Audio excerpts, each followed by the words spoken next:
Everyone, welcome back to my channel. I am Riddhima and I am sure कि मेरे साथ साथ आप लोगों ने भी इस मूवी का बहुत वेट किया होगा, क्योंकि पुष्पा का फर्स्ट पार्ट जो कि 2021 में आया था वो मुझे काफी पसंद आया था। सो सेकंड पार्ट देखना तो बनता था। अराउंड 6-7 मंथ्स पहले इसका एक टीजर आया था और उसी के बाद एकदम से इस मूवी के पुष्पराज वाले गाने पे हुक स्टेप करके सब लोग रील्स बना रहे थे and it just blew up. तो चाहे सडनली ये गाना और रील्स वायरल करना हो, चाहे नेम इम्प्रिंटेड साड़ी पहनना हो, या फिर पुष्पा थीम्ड भूत चिप्स क्रिएटर्स को सेंड करना हो, प्रमोशनल स्ट्रैटेजीज तो काफी करी है इस मूवी के पीआर ने। बट अब देखना ये है कि ये पीआर स्ट्रैटेजीज काम आ रही है या नहीं। सो कल देख के आई मैं Pushpa 2 and the theatres were packed. और हो भी क्यों ना भाई, हमारी कंट्री की हिस्ट्री में बिगेस्ट ओपनिंग मिली है इस मूवी को। मतलब फुल तबाही मचा दी है लोगों ने भाई, सारे शोज हाउसफुल जा रहे हैं। क्या आप गेस कर सकते हो इस मूवी की फर्स्ट डे कलेक्शंस क्या थी? 294 crore. Yes, 294 crore in a day. Crazy right? But if this madness is actually worth it, उसके बारे में जल्दी से डिटेल्स में बात करते हैं। सो अगर आपने फर्स्ट पार्ट देखा है ना, तो स्टोरी की प्रेमिस आपको ऑलरेडी पता है। वी नो कि पुष्पा एक बहुत ही राउडी और एक फुल एटीट्यूड में रहने वाला इंसान है जो किसी के सामने झुकता नहीं है। मैं झुकेगा नहीं साला। गरीबी से परेशान होकर वो काफी एक्सपेंसिव सैंडलवुड को स्मगल करने का काम करने लगता है एंड ऑब्वियसली क्योंकि स्मगलिंग इज इलीगल, आए दिन उसके पुलिस के साथ भी पंगे होते रहते हैं। शिवल्ली उसकी लव इंटरेस्ट थी और फर्स्ट पार्ट के एंड में शिवल्ली से शादी कर ली थी उसने। फर्स्ट पार्ट में ही वो एक सीनियर इंस्पेक्टर भंवर सिंह से मिलता है जिसके साथ उसका फुल ईगो क्लैश चलता रहता है, और वो ईगो क्लैश रेज में कैसे कन्वर्ट हो जाता है वो आपको इस मूवी में पता चलेगा। सो अब फाइनली पुष्पा अपने सिंडिकेट का लीडर बन गया है जो उसको हमेशा से चाहिए था, और वो सॉलिड पैसा छाप रहा है। और ट्रेलर में भी इन्होंने दिखाया था कि अब वो अपने स्मगलिंग बिजनेस को इंटरनेशनल ले जाना चाहता है और एक बहुत बड़ा खिलाड़ी बनना चाहता है। पुष्पा को नेशनल खिलाड़ी समझे क्या?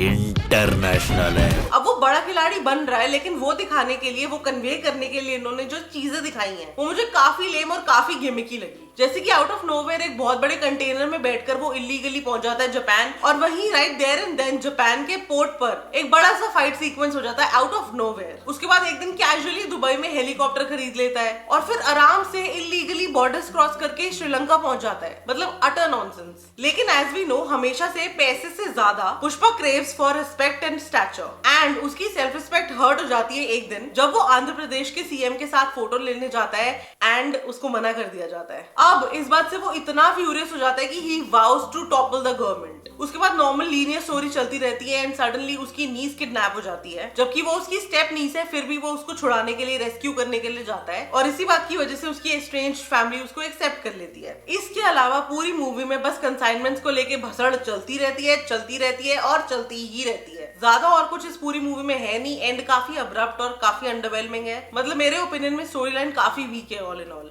जो चीजें अच्छी है, फन है, वो है शिवल्ली और पुष्पा की केमिस्ट्री, बट वो भी कहीं कहीं काफी ज्यादा आउटरीचियस हो जाती है। इसके अलावा मूवी में काफी सारे काफी बिगर और काफी लॉन्गर फाइट सीक्वेंसेस हैं जो कि अच्छे हैं, डिसेंट है, बट कहीं कहीं पर थोड़े से मेस्ड अप है कोरियोग्राफी वाइज और वीएफएक्स वाइज। एक वुमेन एम्पावरमेंट का एंगल भी डाला है इन लोगों ने एंड दिखाया है कि how main should respect women. वो एक काफी अच्छा मैसेज है। बट एक वियर्ड बात ये है कि वो मेल अगर इतना प्रीच कर रहा है कि ऐसे ट्रीट करना चाहिए अपनी वाइफ को, इज्जत करनी चाहिए एंड ऑल ऑफ दैट, तो वो बंदा एक बार में जाके क्यों एक फीमेल डांसर के साथ इतनी क्लोज प्रॉक्सिमिटी में डांस करने लग जाता है? That too when his wife was right there.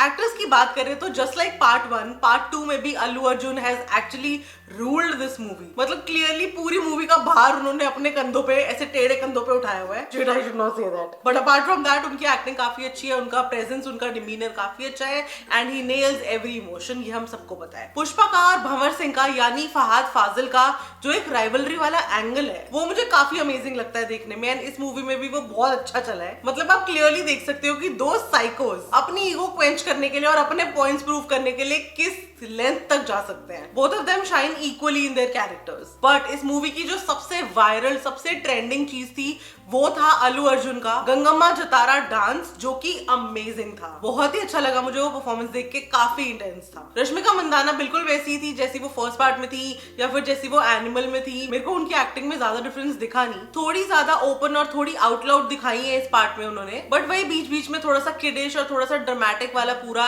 Angle वो मुझे समझ नहीं आता। अगर आपको इस तरीके के लोग या इस तरीके की लड़कियां पसंद है तो आप ओके हो गए इससे, बट ट्रस्ट मी, मेरे हिसाब से उसका character is a little cringe, sorry but या मेरे अकॉर्डिंग बच्चे की तरह बिहेव करने वाली लड़कियां आर अ नाइटमेयर। गाने भाई इस मूवी के सबसे बड़ा ड्रॉबैक है इस बार। मतलब अगर आप कंपेयर करोगे ना तो फर्स्ट पार्ट में इतने अमेजिंग गाने थे, ऊ अंटवा वाला था, तेरी झलक श्रीवल्ली वाला था, सामी सामी था, तो ये सारे बहुत हिट गए थे। लेकिन इस वाले पार्ट में सिर्फ वो जतारा वाला पूरा पुष्पा पुष्पा जो टाइटल ट्रैक है उसके अलावा कोई अच्छा गाना नहीं है। बहुत ही फॉरगेटेबल और बहुत ही गंदे लिपसिंक एंड डब्ड गाने हैं यार। मतलब सुनने में लिरिकली जितने बुरे हैं ना, देखने में उससे भी ज्यादा वाहियात है। मतलब इतना पता नहीं, इट वॉज वेरी चीप। ऊपर से प्लेसमेंट इतनी खराब है यार। इमेजिन करो एक मूवी जो कि 3.5 घंटे की मूवी ऑलरेडी है, उसमें एक गाना आता है, खत्म होता है और सडनली दूसरा शुरू हो जाता है। मतलब 8-9 मिनट भाई गाने ही गाने चल रहे हैं। That was a big disaster.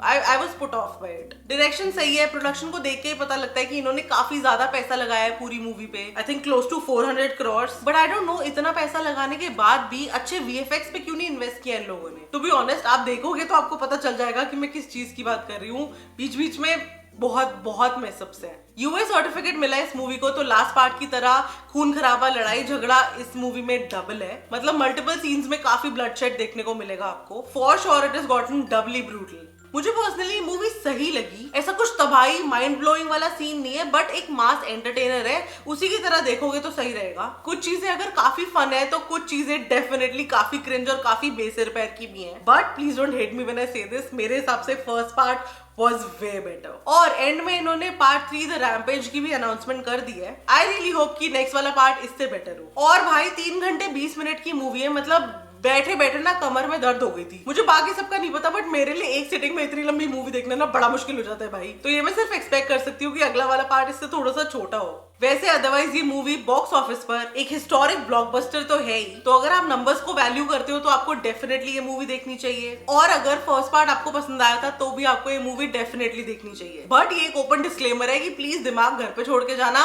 और लॉजिक्स तो बिल्कुल भी एक्सपेक्ट मत करना। और फैमिली के साथ तो बिल्कुल ही मत जाना, specially because of the songs. तुम बहुत एम्बैरेस हो जाओगे। वैसे अगर आप आर्टिकल्स पढ़ोगे या फिर इंस्टाग्राम वगैरह पे देखोगे तो लोगों का बहुत ही डिवाइडेड ओपिनियन है इस मूवी के बारे में। Some people are loving it, they are crazy Pushpa fans, and some people are absolutely hating it, but मैं समवेयर इन द मिडिल हूँ। बट कुछ लोग जो एंटरटेनमेंट की तरह ले रहे हैं उन लोगों को काफी एंटरटेनिंग लग रही है ये मूवी, लेकिन कुछ लोग इसको टोटल टाइम वेस्ट कह रहे हैं। आप कौन से वाले ग्रुप में से हो, please let me know in the comments. And this was it for today. अगर आपको आज का वीडियो पसंद आया हो please like share comment and subscribe to my channel. जल्दी से मिलो मुझे अगले वीडियो में। बाय।